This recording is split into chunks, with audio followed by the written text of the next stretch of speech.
Today, let's go through some tips on how to stuff your fun creations. Welcome, I do sewing and DIY related content, and one of my favorite things, especially about fall and winter sewing, is I feel like I get to do a lot more stuffing with my different fabrics and items I'm sewing. When I was looking back at all my videos though and coming up with the idea, I realized I've never really done an in-depth video on how to stuff your own items, as there are some little tricks to it and some ways that you can just get the perfect looking, nice soft plushie or pillow. So today that's what we're going to be talking about, is just some tips and tricks so that when it comes time to stuffing your creations, it will be the best that it can be. So my first tip is whenever you are making the opening for what you are going to be stuffing, be sure it is big enough for your hand to go into if it is a larger item. If it is something small, then you will have to get a little creative, maybe using a chopstick or the end of a paintbrush, the pointy end. You're gonna want something that kind of has like a pointed edge so that it will help push that stuffing to the corners. It'll help push it through those tiny openings. But if you're doing something like a large pillow or even like a really large stuffed animal, having a bigger opening is going to help a lot to get that stuffing in.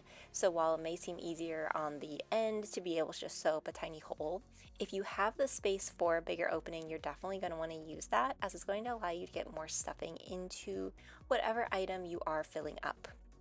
Now, my second tip relates to the stuffing itself. So there's actually lots of different types that you can get. You will see most of the time I use polyfill, but there are different types of polyfill as well. Sometimes there's more of this like dry stuffing that is better for like dolls or items that you just want to have like really be filled up. So I will include some examples like in my Amazon storefront just in case you're curious. I've used a bunch of different types and mostly they all work.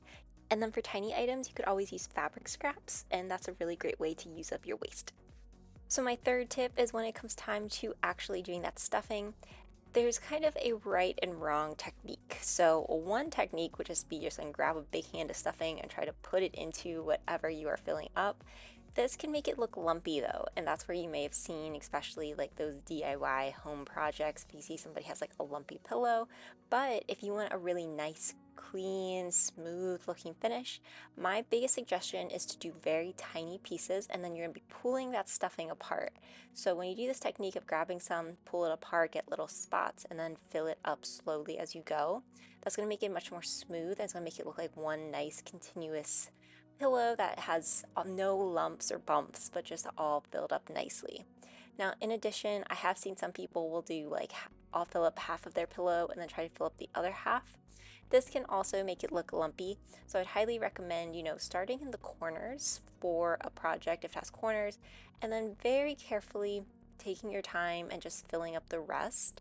So as you can see here, I'm going to start in the corners and then just very carefully fill up the rest of that pillow. So for some of this, I'm going through kind of pulling that stuffing apart, and then once it's in there, I'm also pulling it apart more, just so I can play around with it, making sure that it will be nice and smooth. And then my final tip is really do not overstuff. So when it comes time to filling this up, I know it can get so exciting. I have been very guilty of this myself, where I really try to overstuff something and then it looks really full. It's not really the most comfortable, it's very hard. So I would highly recommend whenever you think that you're done, that probably is when you're done. You want to be sure that you can still get that opening that you used sewn closed. Most of the time that is hand stitching. You also don't really want to be pulling the fabric trying to get it to be sewn closed. So you just want to make sure that it looks nice and plump without being overly stuffed. And that's something that it can take a little bit of time and practice, especially the more that you do stuffed pillows or plushes, that you can figure out where is that boundary for you. Some items you may not need to be stuffed that much at all, and it just needs a little bit more like 3D life. Others you may want a little bit firmer. For example, I made a lumbar pillow, and for that one we had it be pretty plump so that it had nice support for your back. But in the past I have also done little stuffed animals where for those ones we wanted it to be very, very firm. And then for some stuffed animals it was just more supposed to be like a nice soft item that you could hold, and for those we did it very light. So it really depends on what type of item you want to go with, but just be sure that you can get that opening sewn closed at the end without pulling or ripping your fabric. Let me know if this video helped you, especially when it comes to stuffing. If you have made lots of pillows or plushes before, what are your tips to get that nice, smooth, crisp finish? I would love to know.